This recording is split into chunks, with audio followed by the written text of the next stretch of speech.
Leina la ka ke Kgosipona-Tshepo Mothibi, ke eteletse morafe wa Batlhapi bo Phudutswana ba ga Mothibi. Ke lesaledi la ga Kgosi Galeshewe. Kgosi Galeshewe yo itsegeng e le mogaka, e le molwela kgololosego, yo neng a eteletse morafe wa gagwe pele le go lwela kgatlhanong le basweu ba ba neng ba batla go fa lehatshe la morahi wa rona le leruo la morahi wa rona.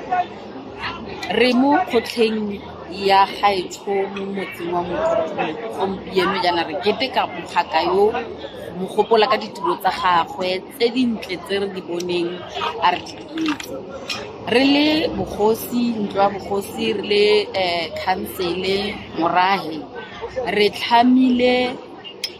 setheo se re se bitsang Kgosi Galeshewe Legacy NPC. Eo ke yone e leng setheo se re tlileng go se berekisa go tsosolosa serodumo sa Kgosi Galeshewe, re tsosolosa seriti sa Kgosi Galeshewe, re gopola ditiro tseo tsa gagwe, re kgona go bolelela lehatshe ka bophara, re ruta bana tsa setso, botaki, setheo se sa go tsaya maikarabelo ao a go bona gore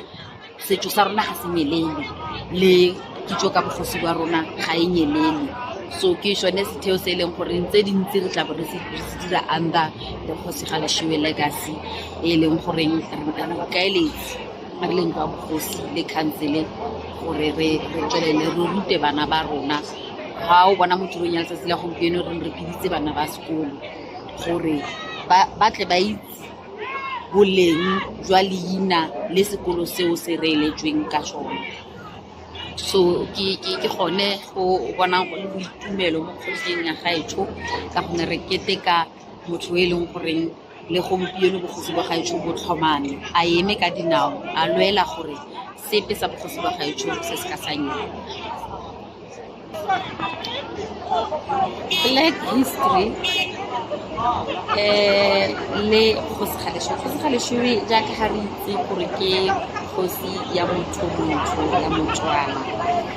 ke sone se re boneng gore mo kgweding e ya Black history re mo gopole ka gonne ke motho ke sekgatlhemela mosese, ke motho o na a lwela morahi wa gage ebile a sa kabakane, mo e leng goreng puso ya rona e kile ya mo gopola le go mo tlotlomatsa, ba mo neela Lady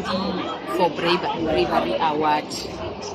So ke gone ha re bone gore re eme ka dinao, e re ha go bua ka Black history re kgona gore le rona ba timele ko pele re go bua ka mogaka tota yo o itsegeng segolo thata le toropo ya Kimberley le buisane la yone le shebeletse ka ene mogaka.